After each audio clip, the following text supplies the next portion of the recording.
Olá pessoal, vamos falar um pouco hoje a respeito do narcisismo para além do espelho. Então quando a gente fala em narcisismo, é muito comum que as pessoas já liguem isso diretamente à ideia do reflexo no espelho, da fotografia, ou então de um vídeo que a pessoa fica admirando ou endeusando a própria imagem.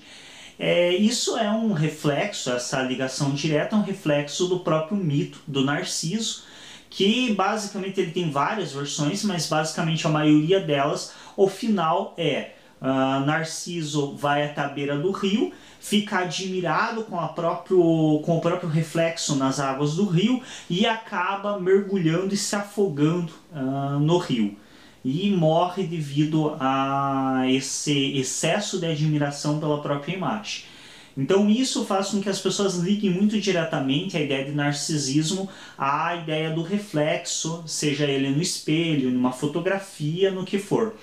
Mas lembremos que quando o Freud se utiliza do mito do Narciso para se referir a esse conceito, que deixa de ser apenas um personagem mitológico para se tornar um conceito da psicanálise, quando o Freud faz isso, ele está sim se utilizando do mito, mas é um mito.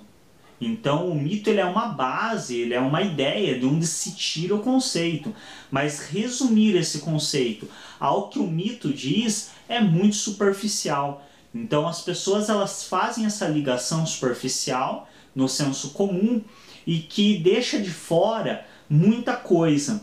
E eu vou falar algumas coisas aqui que são de assim uma manifestação narcísica extrema e que a maioria das pessoas nem se dá conta disso. Quando a gente pensa no narcisismo, para além dessa imagem refletida no espelho, na água, na fotografia, a gente pensa, por exemplo, a questão de um pai, de uma mãe que demonstra orgulho exacerbado pelas atividades que o filho realiza. Ah, meu filho já está falando. Ah, hoje meu filho deu os primeiros passos. Isso é de um narcisismo pleno. Então, quando um pai, quando uma mãe está elogiando, está endeusando o filho e o que o filho faz, basicamente essa pessoa está sendo narcísica. Por quê? Porque o filho é uma imagem dos pais. Não é à toa que isso é utilizado com frequência, inclusive no senso comum. Então se fala muito que o filho é a imagem do pai, o filho é a imagem da mãe. Ah, olha, nossa, é a tua carinha. Por quê? Porque de fato, quando se tem um filho, em geral as pessoas projetam nesse filho as suas imagens. Daí vem várias questões, tanto benéficas quanto algumas duvidosas, como por exemplo os pais que querem que os filhos façam o que eles não puderam fazer. Então você vê mais do que evidentemente um projeto da imagem dos pais nessa criança. Então sempre que esses pais estiverem elogiando essa criança, estiverem enaltecendo o que ela faz, isso é um exercício narcísico.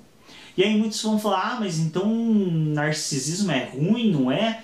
É aquela velha questão, as pessoas têm muito costume de pegar coisas que são por elas uma característica e levam isso aos extremos e consideram negativo. Há muito um certo endemoniamento do narcisismo.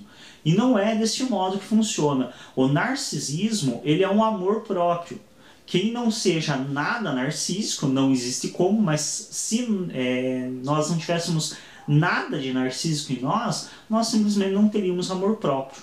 Nós não teríamos nenhum tipo de sensação, por exemplo, de autorrealização, nós não teríamos nenhum tipo de admiração pelo que fazemos.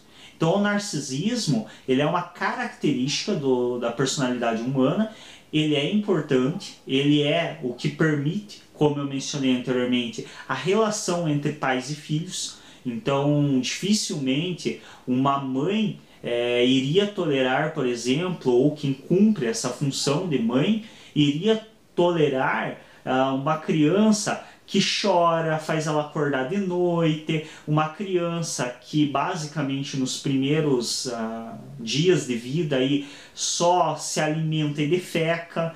Dificilmente alguém veria algum benefício, algum prazer em cuidar de uma criança se não tivesse nisso um investimento narcísico. Se essa mãe, esse pai não visse nessa criança a própria imagem, a imagem de uma realização.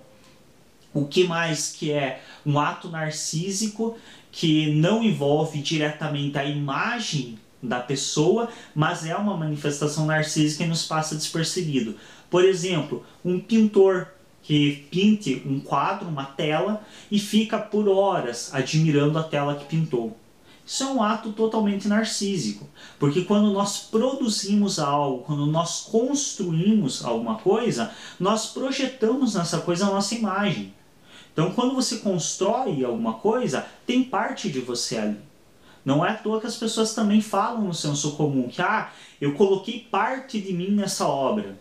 E realmente, você coloca parte de você quando você faz uma pintura, quando você escreve algum texto. Então aquela pessoa que escreveu um texto e daí tempo depois vai lá e lê aquele texto por uma, duas vezes, se deleita lendo aquele texto. Isso é um ato narcísico. Quando, por exemplo, eu gravo os vídeos para o canal e vez ou outra acontece de eu nem lembrar mais um conceito que eu gravei, ou não lembro o que eu falei no vídeo, vou lá e assisto novamente. Esse ato de assistir é uma admiração pela própria imagem, é uma admiração pela própria criação e é um ato narcísico. Então todos nós cometemos no nosso dia a dia vários atos narcísicos. Porém, isso não é tão considerado. Então as pessoas ficam apegadas àquela ideia de que o narcisismo é só aquela pessoa que enche a página da rede social dela de fotos dela mesma, ou então aquela pessoa que fica horas na frente do espelho. Não é assim. Todos nós somos narcisistas, em alguma medida, e isso se manifesta nos atos mais cotidianos, assim, mais rotineiros que você possa imaginar. Então sempre que eu paro para admirar algo que eu construí, isso é um ato de narcisismo. E isso não é ruim. Então admirar o que nós produzimos é algo importante, é algo que nos constitui, é algo que nos constrói como sujeitos. Claro, o que torna o narcisismo duvidoso e preocupante é quando o sujeito começa a dar mais atenção para si e para o que ele produz do que para o resto do mundo. Então quando ele se fecha e dedica um tempo exacerbado a admirar a própria imagem, a própria produção, o que ele faz, e esquece que existe um mundo em volta dele. Isso começa a gerar certos problemas de relacionamento social, gera alguns conflitos com o nosso convívio social que exercemos desde o nosso nascimento. Mas de maneira geral, atos narcísicos são comuns a todos nós e se manifestam em detalhes que muitas vezes nos passam despercebidos. Então não existe quem não seja de fato narcísico. Existem sim níveis de narcisismo. Existem níveis que são considerados como comuns e aceitáveis e existem outros que extrapolam. É isso, então, para esclarecer um pouco essa questão de que o narcisismo vai muito além da imagem no espelho ou muito além das fotografias postadas em uma rede social.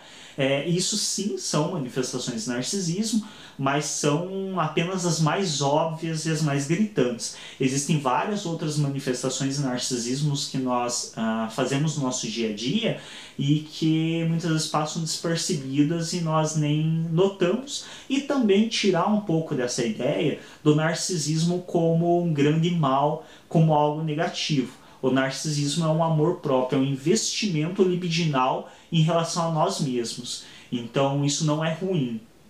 Isso só demanda um certo cuidado de não ser exacerbado o suficiente para interferir na minha vida social, para interferir nas minhas atividades cotidianas. Mas um nível de narcisismo é necessário para que consigamos nos amar e consigamos admirar aquilo que fazemos, aquilo que produzimos. É isso, obrigado a atenção de todos. Muito obrigado aí os mais de 14.200 inscritos no canal. É isso, até um próximo vídeo.